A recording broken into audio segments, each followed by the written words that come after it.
People purify their lower self, and as a result of this carnal purification, they're able to ward off all the mischief that is generated by the lower self, and they are, so to speak, protected against any mischief that is usually inducted in the human heart by the lower self in form of evil whispers. So when somebody has gone through the phase of purification of the lower self and has also enlightened and awakened the spiritual heart, they begin to progress now in spirituality. The first and foremost thing in spirituality is to obtain utter purification of the lower self. Nothing is possible in spirituality without first obtaining purification of the lower self. So, cleanliness of the body and purification of the lower self is like a prerequisite in spirituality. You can't even imagine anything in spirituality without first obtaining purification of the lower self. Nothing is accessible to somebody who hasn't acquired complete purification of the lower self. And then there is a point when you are considered to be known as a pure individual. And that is when your lower self has acquired third level of spiritual consciousness.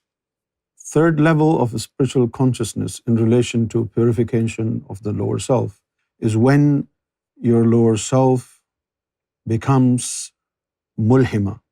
You see, what happens is, when you go through the process of purification of the lower self, there are stages.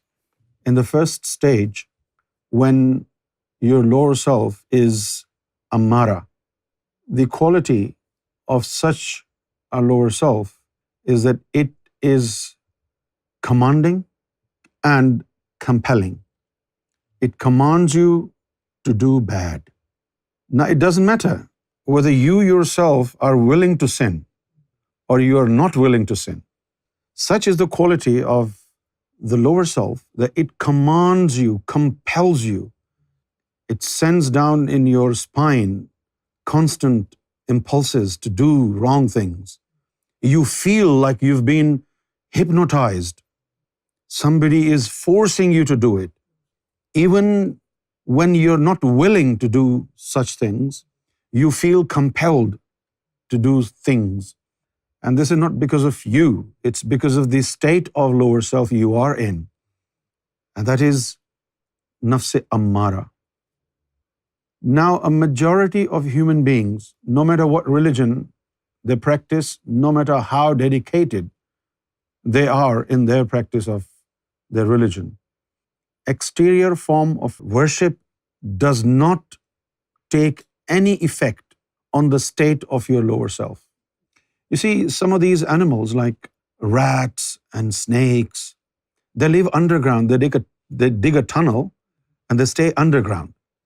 So Sufis often say, if you're, beating the floor with your stick and you're thinking you're hitting those animals who are inside the tunnel underneath, is this act of beating them on the floor going to take any effect on them? No. Similarly, when your lower self is in the state of ammara and it's commanding and it's compelling, no exterior form of worship, no religiosity will take any effect on the state of your nafs. The only way of starting the process of purification is to go through the spiritual way. And now you're not a spiritual man. So how would you go about it?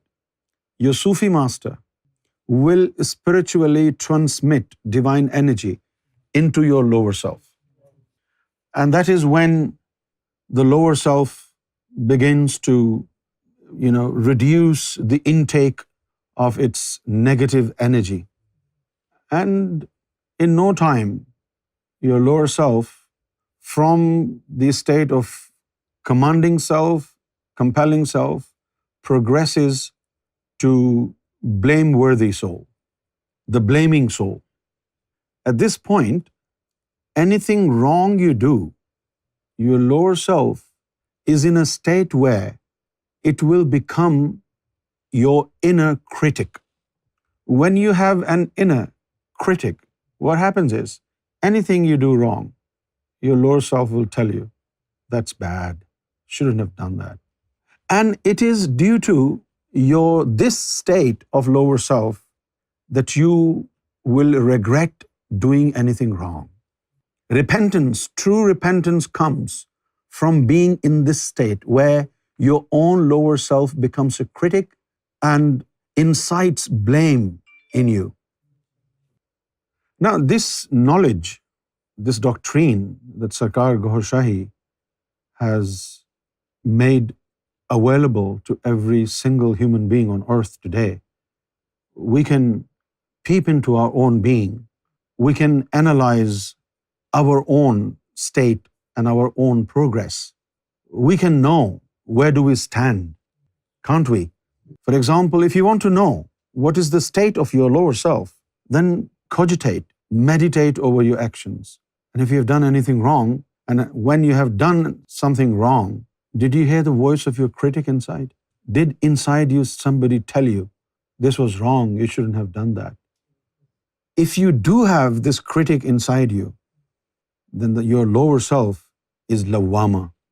Lawama is when you have a critic inside you who criticize your wrongdoings. When you have this inbuilt critic inside you who makes you feel remorse. In our civil law and civil system, people give you guilt trip so that you can feel remorse. But that's not original remorse feeling. They're only original when you have this critic inside you who tells you, you are wrong. What you're doing is not right. So this is transformation, isn't it? So first, your lower self was in a state where it would rejoice hurting others and hating others, would rejoice in pestering people, and would rejoice seeing people in pain. But then as your spirituality, your progress starts to kick off, and you're under auspicious supervision of a Sufi master, and from commanding self, you find yourself accountable to your own inner critic. So that's a very considerable spiritual progress, isn't it? If you have experienced that you did something wrong, and somebody inside you told you it was wrong, you shouldn't have done that, I'm telling you, God has accepted you in spirituality. Because those hellbound souls would never feel remorse. The hellbound souls that God doesn't like would never, ever have this state of the lower self. And then the next, this is conscious level 2.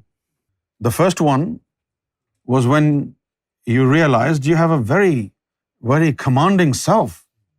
I mean, you become a very keen observer of your own being, what transpire inside you.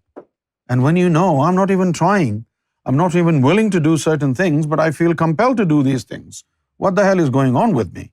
That is realization. That is level 1 consciousness. Because most people even do not know that there is something inside them that is constantly improvising their feelings and constantly demanding from them to do bad things. They go with the flow. They don't have this consciousness that they're being pushed, they're being, forced to do wrong things. So, consciousness level 1, relating to the lower self only. This consciousness that we are talking about right now relates to the lower self, not to the spiritual heart. So every single soul in your body has its own conscious regime, and its levels. Right now, we're only talking about the consciousness of your lower self. Because the Prophet of Islam, Prophet Muhammad, said, when God starts to show his compassion towards his servant, the first thing he does is that he gives you awareness of your negative traits, that this negativity is in you. You want to take care of this. This awareness is important. So you have this inner critic. And then the third level of consciousness is obtained when you progress even more in spirituality. And now your lower self enters into a state where before you sin, you are warned spiritually. Like, they have introduced a new feature in Barclays Bank app that I have. They tell you how many direct debits are due and on what date. And then this is very good feature. I mean, I can't remember all the dates on which, different direct debits would come out from my bank, and I would never know how much money should always be there. But since they have started this feature, I checked happily and I realized, next day is a direct debit and it will be submitted by my health club. So I was aware, I was warned. So I instantly put some money in the bank account. So this is a forehand warning. So when your nafs progresses in spirituality from being a critic, now it will progress into a state where you will be warned in advance that you may likely be committing this sin. So be warned. Don't do it. Now, you're about to do something wrong, but before you do that something wrong, you are warned. You are foretold. Your heart prophesizes your immediate future. And this is how you stop sinning. This is a wonderful state, isn't it? It will help us a lot. Like when your direct debit is due, you can always put in some money so the direct debit is not missed. Similarly, if a notification from God arrives on your heart, be careful, your nafs is about to do this mischief, be careful. Or a notification comes, somebody is trying to frame you, and you become aware of this. This is a state in which your nafs is notified, is warned by either your spiritual master or God. Now, when you arrive at this state of your lower self, now this state is considered to be a purified lower self. Why is it purified? Because you will never go wrong now. If you're about to go wrong, you will be notified and you won't be able to do it. So now you're purified. Once you are at this state, your progression in spirituality is very, very fast. In no time. Supersonic speed. Now, just imagine, give you an example. Some people are dancing and, they're boozing and everything. And the two individuals are standing there. One of the individual is in the state of lavama, the lower self who criticize you once you have done something wrong. And the other one is in the state of inspiration, where he will be forewarned. And both are standing there, and there is a Brazilian sort of dance going on in the streets. And the guy with the critic, nafs lawwama, he says, I should leave before I, become involved in any sin. And the other one says, no, I'm not leaving. If anything is about to go wrong, I'll be notified. So the one who has conscious level of nafs 2, in which he will only regret after he has done something wrong, but he is not notified. No inspiration comes to him forewarning him that something bad is about to happen. So he has all the fears in his heart. Maybe I will do something wrong, I should go. But the one who has this system, because of the state of his nafs, where he is forewarned, he will stay there. Look at the level of confidence.